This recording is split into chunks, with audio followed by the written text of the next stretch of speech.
Baik, shalom untuk saudara sekalian. Kami mohon maaf karena siaran ini hari ini tidak dapat diikuti dengan baik melalui YouTube maupun juga Facebook. Hanya radio yang dapat menangkapnya.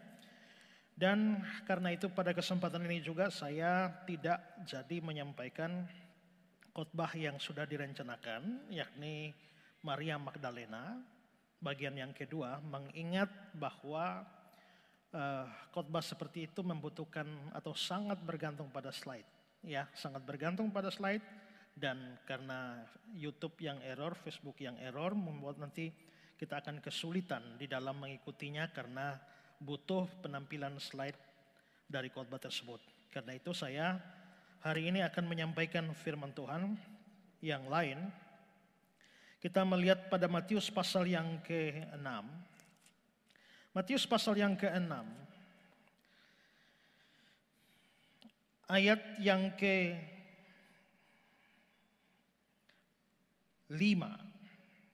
sampai 13. Dan apabila kamu berdoa, janganlah berdoa seperti orang munafik. Mereka suka mengucapkan doanya dengan berdiri di rumah ibadat dan pada tikungan jalan raya supaya mereka dilihat orang. Aku berkata kepadamu, sesungguhnya mereka sudah mendapatkan upahnya. Tetapi jika engkau berdoa, masuklah ke dalam kamarmu, tutuplah pintu dan berdoalah kepada Bapamu yang di tempat tersembunyi. Maka Bapamu yang melihat di tempat tersembunyi akan membalasnya kepadamu. Lagi pula dalam doamu itu janganlah kamu bertele-tele seperti kebiasaan orang yang tidak mengenal Allah. Mereka menyangka bahwa karena banyaknya kata-kata doanya akan dikabulkan. Jadi janganlah kamu seperti mereka, karena Bapamu mengetahui apa yang kamu perlukan sebelum kamu minta kepadanya.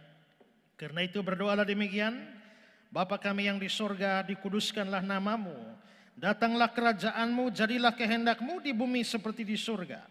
Berikanlah kami pada hari ini makanan yang secukupnya. Ampunilah kami akan kesalahan kami seperti kami juga mengampuni orang yang bersalah pada kami. Dan janganlah membawa kami ke dalam pencobaan, tetapi lepaskanlah kami daripada yang jahat. Karena engkaulah yang punya kerajaan dan kuasa dan kemuliaan sampai selama-lamanya. Saudara-saudara, di sini Tuhan Yesus mengajar doa kepada murid-muridnya. Para rabi Yahudi biasa mengajar murid-muridnya itu berdoa. Dan sebagai seorang guru dan juga sering dipanggil sebagai rabi, maka Yesus pun mengajar doa kepada para muridnya. Nah, sebelum Yesus mengajar doa ini, Yesus sempat membahas ada hal yang dikritik oleh Yesus dalam praktek doa orang Yahudi, ya. Nah, ada dua hal yang dikritik oleh Yesus. Pertama adalah motivasi berdoa, ya, motivasi berdoa, dan yang kedua adalah cara berdoa. Nah, soal motivasi ini dikatakan begini dalam ayat yang ke-5, apabila kamu berdoa, janganlah berdoa seperti orang munafik. Mereka suka mengucapkan doanya dengan berdiri dalam rumah-rumah ibadah pada tikungan jalan raya supaya mereka dilihat orang.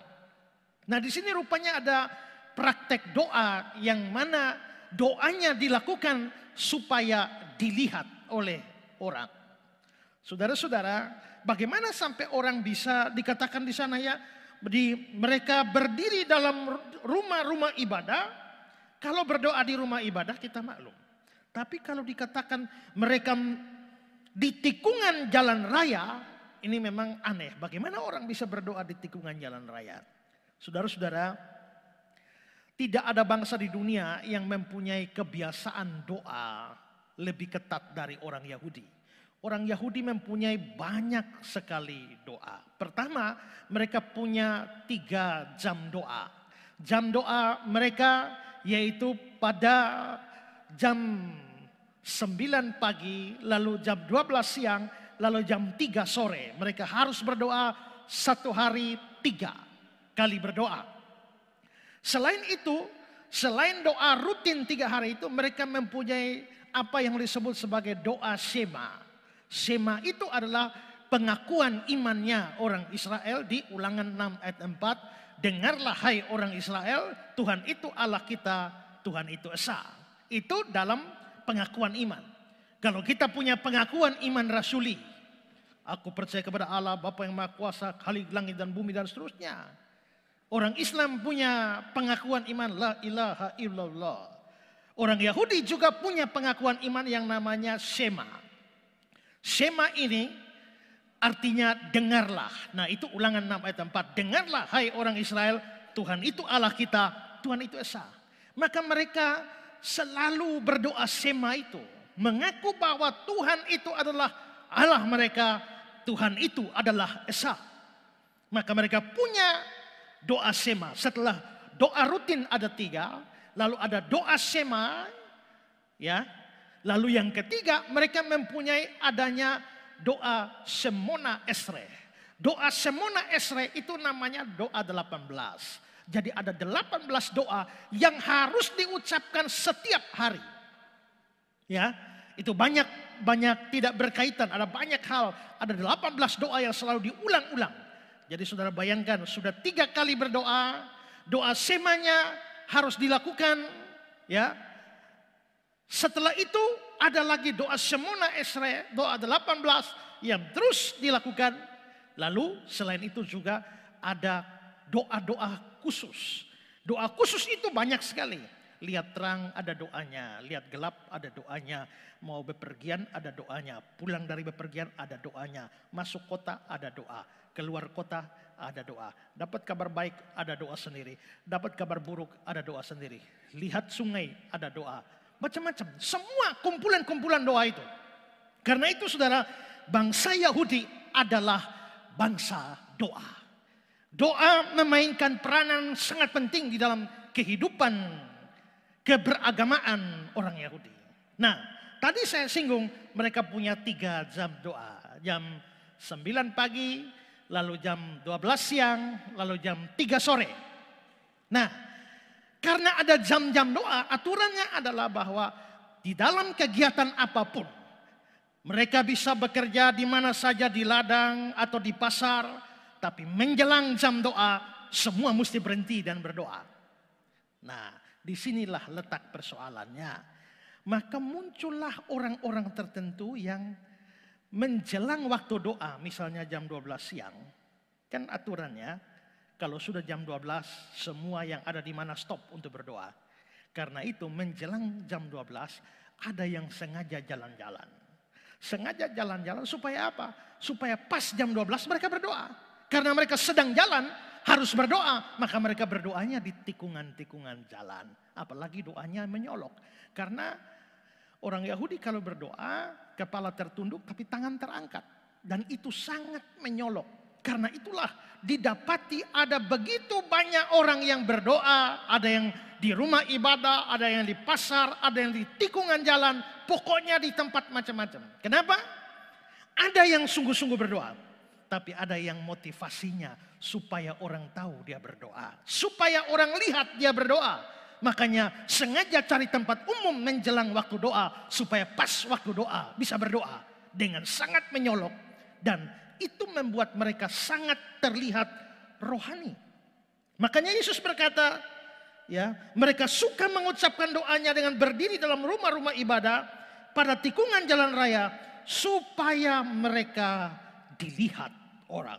Aku berkata kepadamu, sesungguhnya mereka sudah mendapatkan upahnya. Jadi Yesus mengkritik praktek doa, yakni motivasi berdoa. Yesus lalu mengatakan di ayat 6, jika engkau berdoa, masuklah ke dalam kamarmu, tutuplah pintu dan berdoalah kepada Bapamu di tempat yang tersembunyi.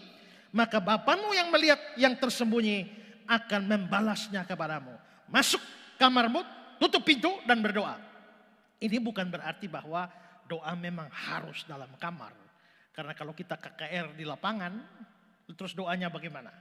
Ya, maka tentu saja doa masuk kamar berdoa itu maksudnya doa harus bersifat pribadi antara engkau dan Tuhan.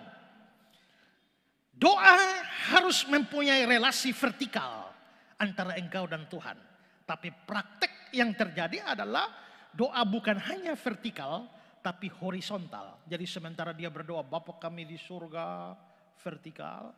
Tapi dia harap orang lain juga dengar doanya, lihat doanya, maka itu ada yang horizontal. Nah, Yesus di sini mengkritik doa yang mengharapkan ada relasi secara horizontal. Doa hanya kepada Bapa di sorga dan tidak boleh ada tujuan lain. Ini penting untuk motivasi doa. Seringkali kita berdoa ini, mulut kita mengucapkan ya Tuhan, Bapa di surga. Mulut kita mengucapkan ke sana, tapi kadang-kadang kita mempunyai tujuan horizontal supaya orang mendengar doa kita, ya. Dan karena itu orang mendengar, maka doa dipercantik, diperbagus, dibuat jadi puisi yang indah-indah. Oh Bapa di surga, kami datang menghadap mahligai kesucianmu. Oh pokoknya semua kata. Malam ini ya Tuhan kami datang kepadamu karena malam ini sangat penting. Malam ini adalah malam kelepasan. Malam ini adalah malam kebebasan. Malam ini adalah malam kemerdekaan. Malam ini adalah malam segala malam. Wah, luar biasa. Nah, seringkali kita tidak soal kalau memang kita mau bicara dengan Tuhan. Hati kita, motivasi. Tapi kalau berdoa itu supaya ingin dilihat oleh orang. Ini masalah. Ya. Saya dulu ikut persekutuan. Ada satu persekutuan doa. Biasa di persekutuan doa dikasih tugas, ada yang jadi pemimpin liturginya, WL-nya, bawa acara. Orang persekutuan doa menyebutnya pengacara, ya, pembawa acara maksudnya, yang memimpin jalannya ibadah. Sudah ditentukan siapa yang hari Jumat depan, siapa yang khotbah ini, hari Jumat depan yang jadi pengacara siapa. Maksudnya pengacara itu pembawa acara. Nah, lalu saudara, dalam satu ibadah, satu persekutuan, rupanya yang sudah ditugaskan untuk jadi pengacara pada ibadah berikut itu ada seorang namanya Bapak Amos. Tapi rupanya Bapak Amos ini ada kendala sehingga Bapak Amos tidak jadi pimpin, lalu Bapak Amos percayakan kepada Bapak Cornelis. Lalu akhirnya hari Jumat itu Bapak Cornelis yang jadi pengacara, pembawa acara di persekutuan doa. Nah, setelah menyanyi sebuah lagu, Bapak Cornelis mulai berdoa. Bapa kami yang di surga, sebenarnya hari ini bukan saya yang bertugas. Sebenarnya hari ini adalah tugas dari Bapak Amos. Tapi tadi siang hambamu ketemu waktu tunggu mobil Batu Kadera, tunggu mobil Bemo Rubadeo, ketemu dengan Bapak Amos. Bapak Amos berkata kepada hambamu bahwa hari ini dia ada acara kumpul keluarga. Jadi dia tidak bisa membawa acara pada hari ini. Karena itu Bapak Amos meminta kepada hambamu supaya kalau bisa hambamu menggantikan Bapak Amos. Dan Bapak Amos telah berjanji bahwa pada minggu berikut Bapak Amos lah yang akan bertugas sebagai pengacara. Coba saudara bayangkan, ini dia berdoa atau pengumuman. Ya, sampai bawa-bawa Batu Kadera, Bemo Batu Kadera, Rubadeo dan lain sebagainya dibawa semua. Apakah Tuhan tidak tahu? Tuhan pasti tahu. Tapi kenapa perlu kasih tahu? Karena orang yang lain perlu dengar. Di sini kita bisa lihat bahwa seringkali orang jadikan doa sebagai bahan pengumuman. Kadang-kadang juga menjadikan doa sebagai bahan menyindir orang. Macam-macam kita mempunyai motivasi doa. Ingat, motivasi doa tidak boleh lain selain kepada Bapa di sorga. Karena itu Yesus ajarkan doanya, Bapa kami yang di sorga. Bapa kami yang di sorga adalah satu-satunya alamat doa. Dan tidak boleh mengalamatkan doa kita kepada yang bukan Allah. Maka di sini Tuhan Yesus sedang mengkritik pertama motivasi berdoa. Hal kedua yang dikritik oleh Yesus adalah cara berdoa, ya. Di dalam cara berdoa ini, di dalam ayat yang ke-7, lagi pula dalam doamu janganlah kamu bertele-tele seperti kebiasaan orang yang tidak mengenal Allah. Mereka menyangka bahwa karena banyaknya kata-kata, doanya akan dikabulkan. Janganlah kamu seperti mereka, karena Bapamu mengetahui apa yang kamu perlukan sebelum kamu minta kepadanya.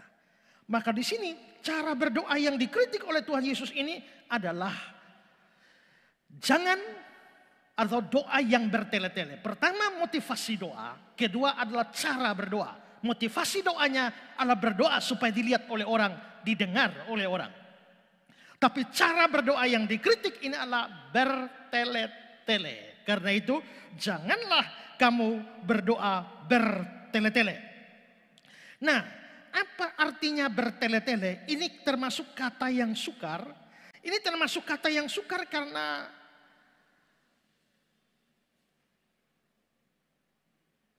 kata itu hanya dipergunakan satu kali dalam perjanjian baru. Sehingga pada waktu orang studi tentang medan makna dari kata itu menjadi kesulitan, ya, menjadi kesulitan karena kita tidak punya referensi yang lain. Alkitab atau beberapa bagian Alkitab itu memberikan penerjemahan yang berbeda-beda. Ada yang menerjemahkan, janganlah kita melakukan pengulangan yang sia-sia. Ya. Nah, ini bukan berarti bahwa kita tidak boleh berdoa, mengulang doa, tidak. Mengulang doa tentu tidak salah. Tuhan Yesus pun di Getsemani berdoa 3 kali, mendoakan hal yang sama dengan kata-kata yang kira-kira sama. Tapi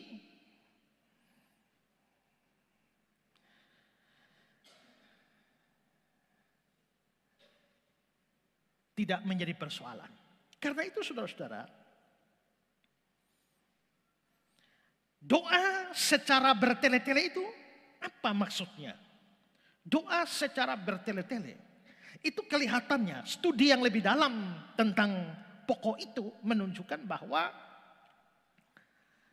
sepertinya doa itu menggunakan pengulangan terus dengan pemikiran bahwa kalau kata-katanya diperbanyak maka doanya akan didengar. Ya. Nah, kalau kita melihat di dalam Matius pasal 6 tadi dibilang, janganlah kamu seperti mereka. Janganlah kamu seperti mereka karena Bapamu mengetahui yang kamu perlukan sebelum kamu minta. Bapa sudah mengerti sebelum kamu minta. Mengapa kamu menggunakan pengulangan demi pengulangan demi pengulangan seolah-olah banyaknya kata-kata doa mempengaruhi jawaban Tuhan terhadap doa itu. Nah, beberapa penafsir mengaitkan praktek doa bertele-tele seperti ini dengan kebiasaan orang kafir. Nah, kita tahu bahwa misalnya diberi contoh pada waktu Elia mau bertarung dengan dewa-dewa Baal, silakan turunkan api dari langit, bakar korban yang ada. Siapa bisa turunkan api, maka Allahnya adalah Allah yang benar. Maka para nabi Baal mulai datang dan mereka mulai berseru, ya Baal dengarlah kami, ya Baal jawablah kami. Mereka berdoa, tidak ada jawaban. Lalu Elia bilang, panggil lebih keras lagi. Mungkin dia sedang tidur, mungkin dia sedang bepergian. Lalu mereka mengucapkan kalimat yang sama, ya Baal jawablah kami, ya Baal jawablah kami, ya Baal jawablah kami. Dan mereka melakukan itu dari pagi sampai petang.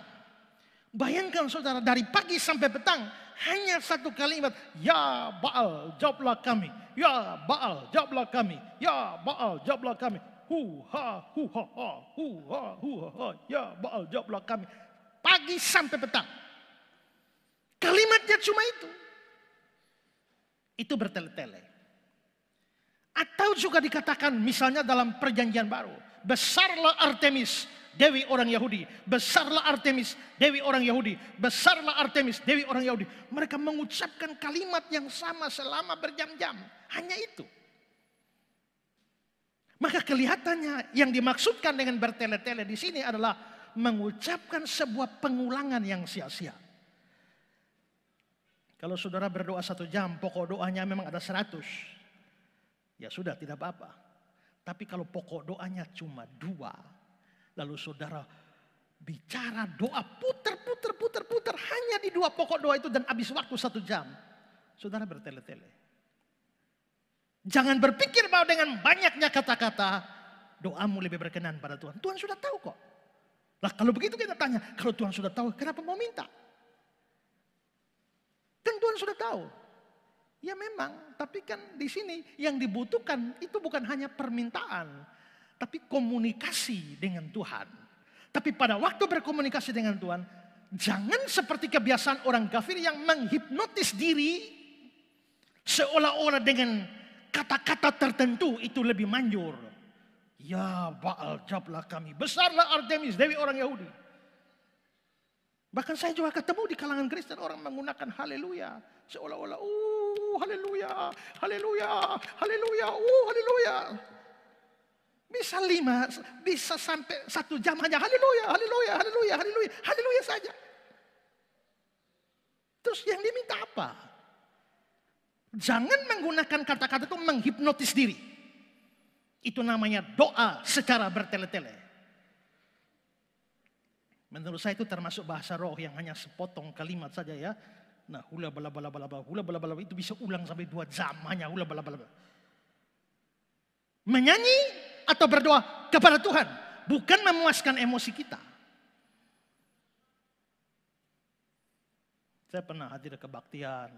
Itu menurut saya juga kalau menyanyinya terus diulang. Hanya untuk menghipnotis diri saudara sendiri. Menurut saya itu termasuk menyanyi secara bertele-tele. Saya hadir satu kebaktian.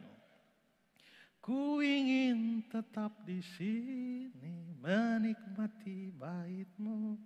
Ku ingin tetap di sini dan memandang indah wajah. Sekali lagi ku ingin tetap di sini. Kita menyanyi. Ku ingin tetap di sini menikmati. Sekali lagi ku ingin tetap di sini. Saya hitung.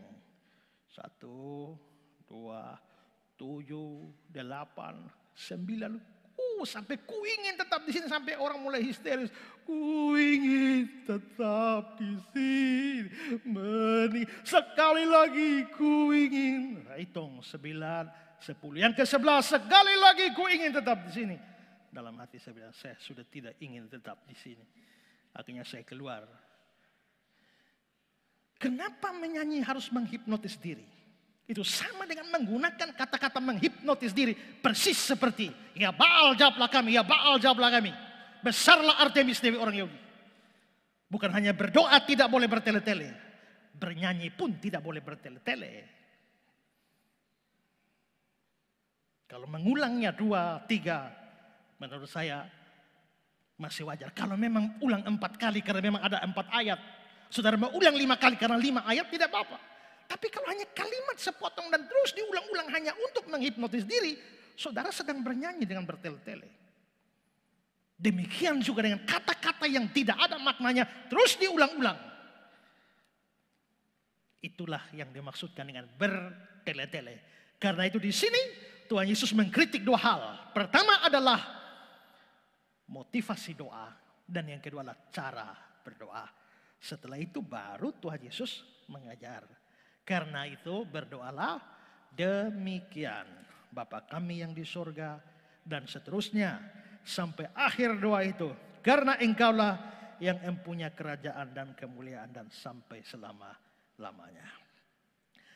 Kalau mau mendoakan, mengkhotbahkan doa Bapa kami ini panjang. Ya, saya sudah membahas doa Bapa kami ini. Pertama, Bapa. Kedua, kami. Ketiga, Bapa kami. Keempat, yang di surga. Terus kata per kata.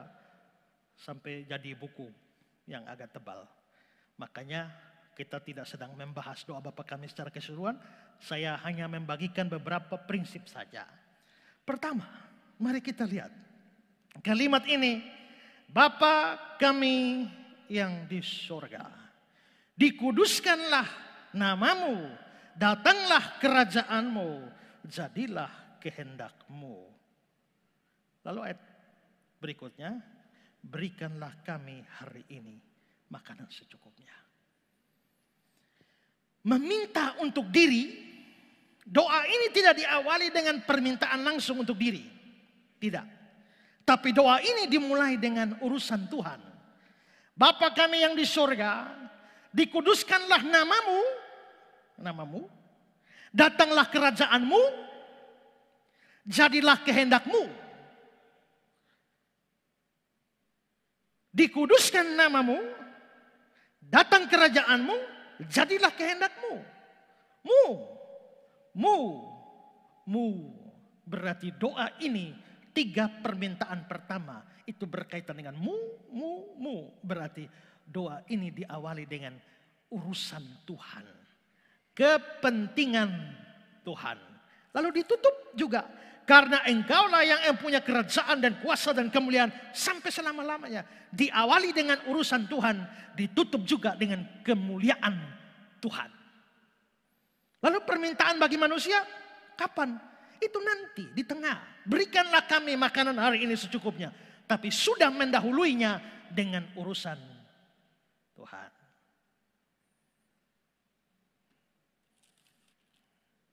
Pernahkah saudara berdoa menempatkan kepentingan Tuhan di atas semuanya? Ingat, ini ada permintaan untuk diri, yaitu berilah kami makan hari ini. Ampunilah kami akan kesalahan kami. Janganlah membawa kami ke dalam pencobaan. Beri makan kami. Ampuni kami. Jangan membawa kami. Kami. Mi. Yang pertama, mu. Habis mu. Baru mi.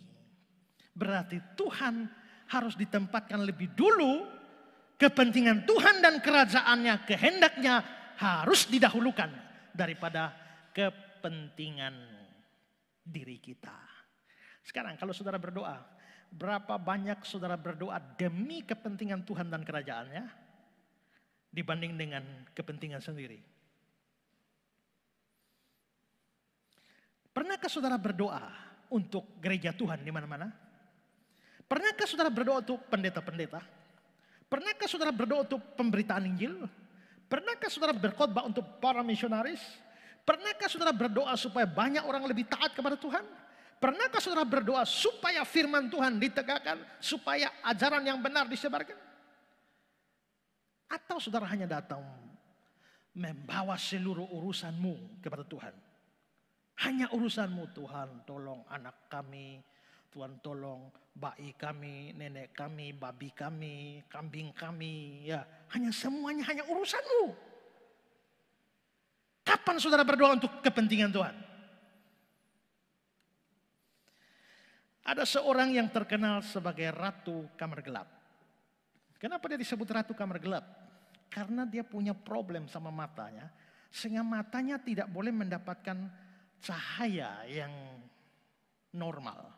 Kalau dia mendapatkan cahaya, matanya terkena cahaya, maka seluruh tubuhnya akan sakit. Dan karena itu dia hanya cocok dengan cahaya lilin dalam kamar. Itu saja yang cocok. Karena itu dia tinggal dalam kamar saja dengan satu batang lilin.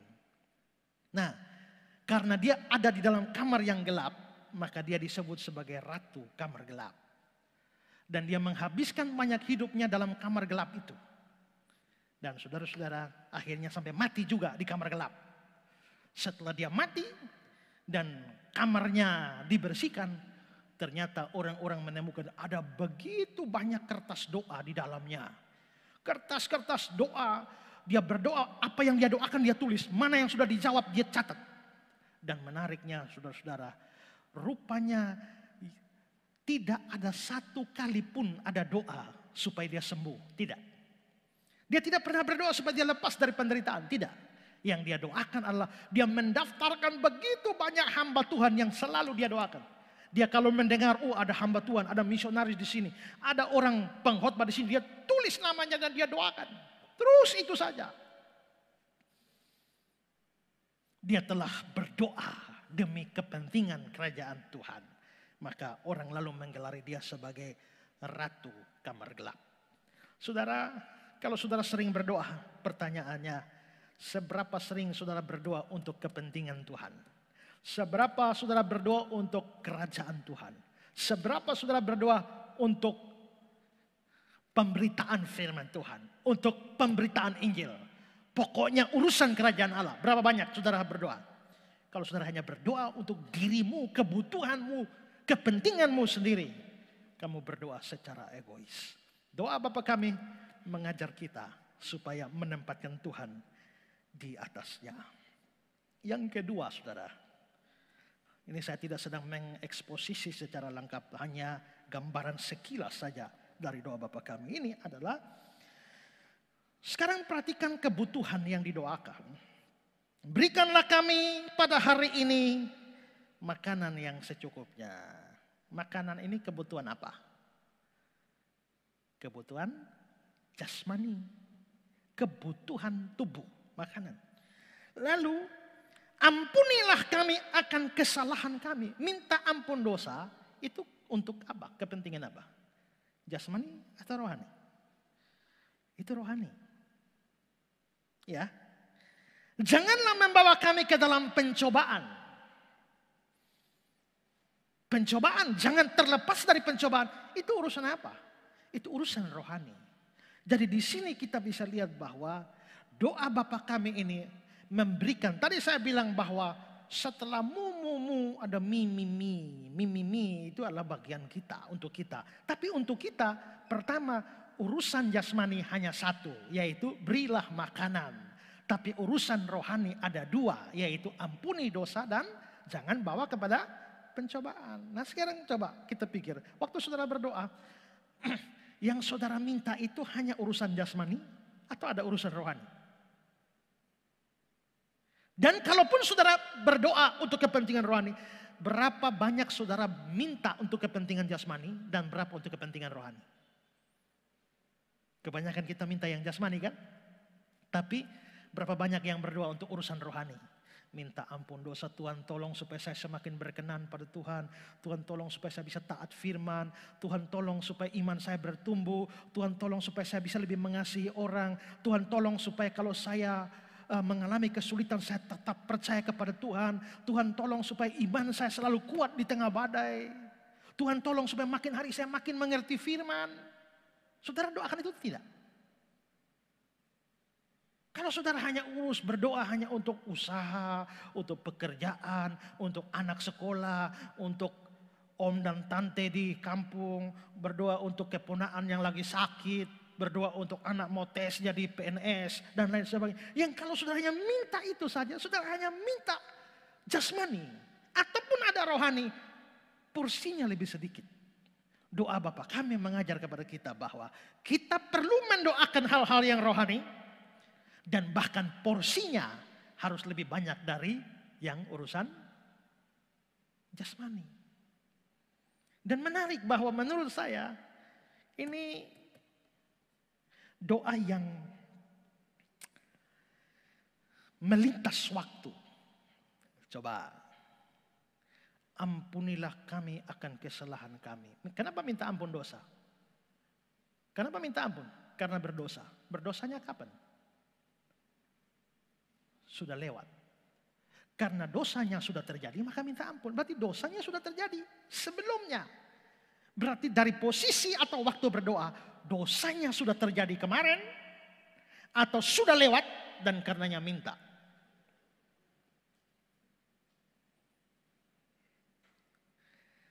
Terus,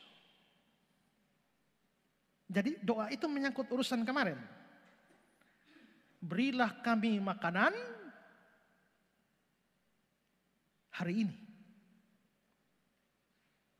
Makanan hari ini. Ya itu urusan hari ini. Janganlah membawa kami ke dalam pencobaan. Kapan pencobaannya? Besok atau nanti saya bisa menghadapi pencobaan. Janganlah bawa saya ke dalam pencobaan. Berarti doa ini untuk urusan yang sudah lewat. Untuk urusan hari ini. Dan untuk urusan besok atau nanti. Maka di sini kita bisa melihat bahwa doa yang Tuhan Yesus ajarkan ini komplit. Untuk urusan masa lalu Anda perlu berdoa. Untuk urusan hari ini Anda perlu berdoa. Untuk urusan besok Anda perlu berdoa. Maka di sini kita bisa lihat bahwa Tuhan Yesus mengajarkan doa secara luar biasa. Ya. Maka doa ini mencakup seluruh aspek hidup kita, baik jasmani maupun rohani, baik yang lalu, yang sekarang, dan yang akan datang. Kedua, sekarang yang ketiga. Pada waktu dia mengatakan berikanlah kami makanan hari ini yang secukupnya. Makanan hari ini. Kalau dilihat dari bahasa asli,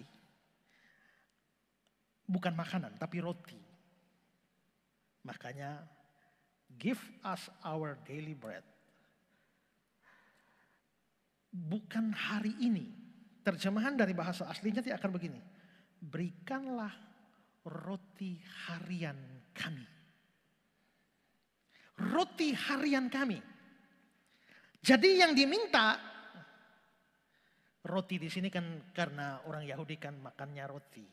Maka yang dimintalah roti karena kontekstualisasi. Makanya Alkitab Indonesia menerjemahkan berilah makanan hari ini. Karena kalau ikut terjemahan harfiah berilah roti, ya kita tidak makan roti hari-hari kok. Belum tentu 1 bulan juga makan roti. Ya, hanya jalan-jalan tiba-tiba ketemu Borneo di pinggir jalan baru kita beli roti. Ya, tapi kita tidak makan roti hari-hari. Makanya tidak dikasih terjemahan harfiah. Ini terjemahan yang kontekstualisasi berilah makanan hari ini. Tapi terjemahan aslinya berilah kami hari ini roti harian kami. Yang diminta makanan ini hari ini. Juga yang diminta secukupnya.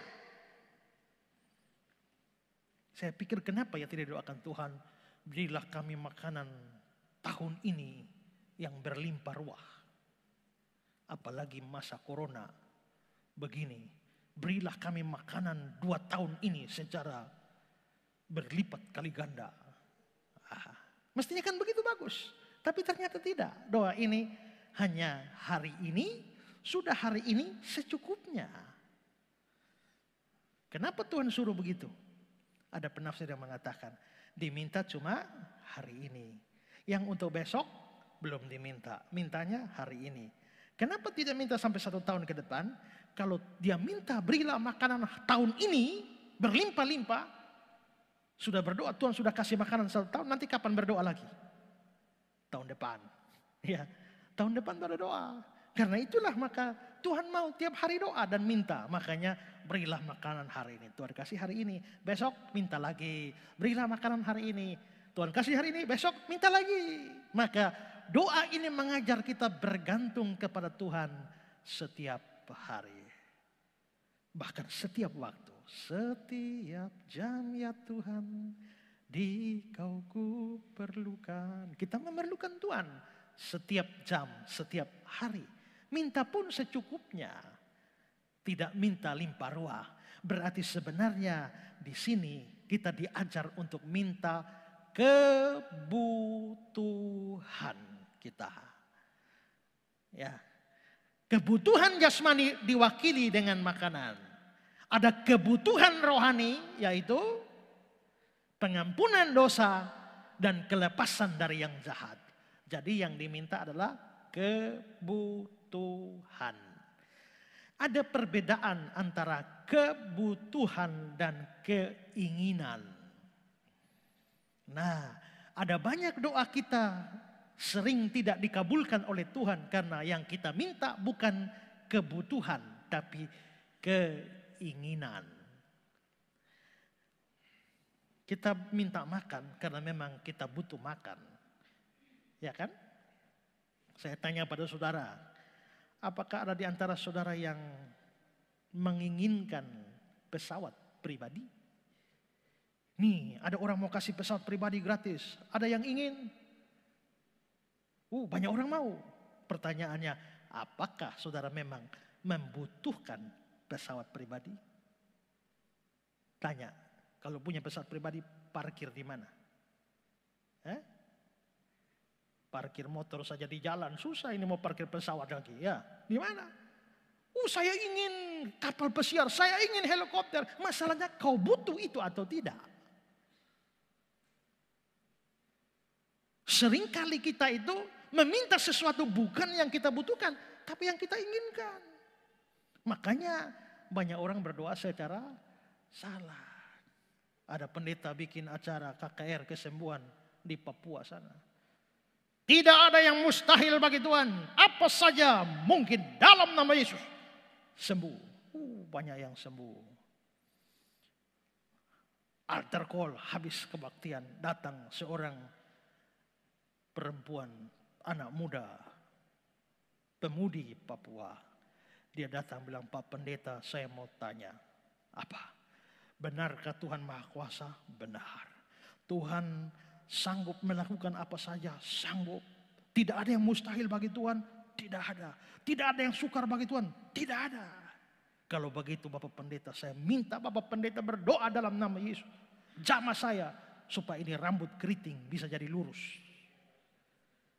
Ini kalau doa orang lumpuh berjalan, buta melihat itu pendeta biasa. Tapi berdoa rambut keriting jadi lurus ini bagaimana ini? Terus pendeta tanya, Ade Nona, lu kenapa mau minta rambut lurus? Begini Bapak Pendeta, saya minta sapu rambut Tuhan kasih lurus. Kenapa? Supaya Alex mau dengan saya. Oh, berarti kebutuhanmu sebenarnya bukan rambut lurus. Kebutuhanmu lain, yaitu supaya Alex perhatikan kau. Kenapa? Mungkin Alex tidak suka rambut keriting kah? Pendeta bilang, mari kita berdoa. Tuhan, kami berdoa supaya kalau Tuhan berkenan, Alex bisa suka nona ini dengan kehitamannya dan kekeritingannya. Kan Tuhan bisa menjawab dengan macam-macam cara. Kalau mau kasih lurus ya pergi ion saja, selesai. Tidak perlu butuh mujizat. Ya, ada satu bapak, satu keluarga berdoa, Tuhan, saya ini perlu mobil Tuhan. Saya perlu mobil karena saya sering masuk kantor terlambat gara-gara macet di jalan. Pulang kantor juga terlambat karena harus antri bis dan sebagainya. Saya minta Tuhan kasih mobil. Berdoa-berdoa 1 bulan Tuhan tidak jawab. 1 tahun Tuhan tidak jawab. Tapi setia berdoa terus. Tuhan saya minta mobil. 2 tahun Tuhan belum jawab. Berdoa terus. Tahun ketiga. Datanglah pindahlah seorang tetangga kaya. Di samping rumah dia. Setelah di samping rumah dia. Mereka menjadi akrab. Setelah menjadi akrab. Tetangga baru itu tanya, Bapak kerja di mana? Oh di sana. Masuk kantor jam berapa? Jam 8. Oh sama, saya juga jalurnya sama. Ya sudah berangkat sama-sama aja. Bapak pulang jam berapa? Jam 5. Nah sudah kalau begitu sama-sama. Maka sejak hari itu si bapak yang berdoa minta mobil itu ikut pagi, ikut nebeng, pulang ikut nebeng. Tapi dia masih terus berdoa, ya Tuhan, tolong berikan saya mobil supaya saya masuk kantor tepat waktu. Saya pulang tepat waktu. Tapi Tuhan tidak kasih dia mobil. Tapi apakah dia masuk kantor tepat waktu? Ya. Kenapa? Ikut mobil tetangga. Pulang kantor tepat waktu. Kenapa? Ikut mobil tetangga. Tapi dia masih berdoa, Tuhan tolong supaya saya masuk kantor tepat waktu, pulang tepat waktu, berilah saya mobil. Sebenarnya Tuhan tidak mengabulkan permohonan dia minta mobil. Tapi kebutuhan dia untuk masuk kantor tepat waktu, pulang kantor tepat waktu. Bukankah sudah Tuhan kabulkan? Malah enak. Dia tidak perlu isi bensin, tidak perlu bayar pajak, tidak perlu ganti oli. Karena ikut tetangga. Berarti kebutuhan Tuhan bisa kasih. Tuhan bisa tidak mengabulkan permohonan saudara. Tapi kebutuhan saudara, itu dia kasih. Nah maka di sini kita bisa lihat bahwa Tuhan dalam doa Bapa kami ini mengajar kita. Menyampaikan dan meminta apa yang kita butuhkan. Bukan apa yang kita inginkan. Nah, masih banyak hal yang bisa kita tarik dari doa Bapa kami ini. Menurut saya, ada orang pernah tanya saya, Pak, apakah kita perlu mengucapkan doa Bapa kami setiap minggu? Ya tidak ada masalah kalau saudara mau ucap setiap minggu daripada tidak ucap sama sekali. Tapi tujuan doa Bapa kami diberikan sebenarnya lebih daripada sekedar diucapkan. Doa Bapa kami diberikan supaya prinsip-prinsipnya itu bisa kita ikuti. Karena Kalau kita mengambil prinsipnya, kita bisa mendoakan apa saja. Kalau kata-kata doa Bapa kami harfiah. Coba, kalau orang sakit, saudara doa Bapa kami. Kan gak singgung sakit sama sekali. Kalau ada susah, butuh penghiburan. Kan doa Bapa kami gak ada penghiburan sama sekali. Ada banyak hal yang kita alami yang tidak dicatat secara eksplisit, tidak di cover dalam doa Bapa kami. Secara harfiah. Karena itu menurut saya, memang doa Bapa kami bukan diberikan dengan tujuan kita menghafalnya. Tapi menarik prinsip-prinsip doa itu, lalu kita pakai untuk mewarnai seluruh doa kita. Nah karena itulah, maka dengan beberapa hal yang sudah saya bagikan dari doa Bapa kami ini. Pertama, marilah kita berdoa bukan hanya kepentingan diri, tapi kepentingan Tuhan. Dan kepentingan Tuhan harus diutamakan. Kedua adalah, marilah kita belajar untuk meminta apa yang menjadi kebutuhan kita, bukan keinginan kita. Dan yang ketiga adalah, pada saat kita menyampaikan kebutuhan kita, jangan hanya kebutuhan jasmani, tapi kebutuhan rohani pun perlu kita sampaikan. Bahkan porsinya harus lebih banyak dari kepentingan jasmani. Kiranya refleksi dari doa Bapa kami ini boleh menjadi berkat bagi kita semua. Khotbah saya tentang Maria Magdalena baru akan saya sampaikan pada minggu depan, karena kita sangat bergantung pada slide, dan hari ini hanya khotbah alternatif yang saya berikan. Tapi semoga khotbah ini, pemberitaan firman ini menjadi berkat bagi saudara. Kita berdoa. Terima kasih Tuhan untuk firman yang sudah kami dengar. Walaupun pemberitaan ini bukan yang disiapkan, ini hanya alternatif, tapi kami percaya semua dalam kendali Tuhan. Kalau bagian firman ini diberitakan, kami tahu Tuhan punya rencana. Dan Tuhan tahu ada yang membutuhkan khotbah seperti ini. Kami berdoa ya Tuhan, supaya biarlah doa Bapa kami menjadi pelajaran penting bagi kami yang mewarnai semua doa kami dalam hidup kami ini. Terima kasih Tuhan untuk firman-Mu, dan Tuhan berkati setiap orang yang sudah mendengar firman ini. Dalam nama Yesus kami berdoa. Amin.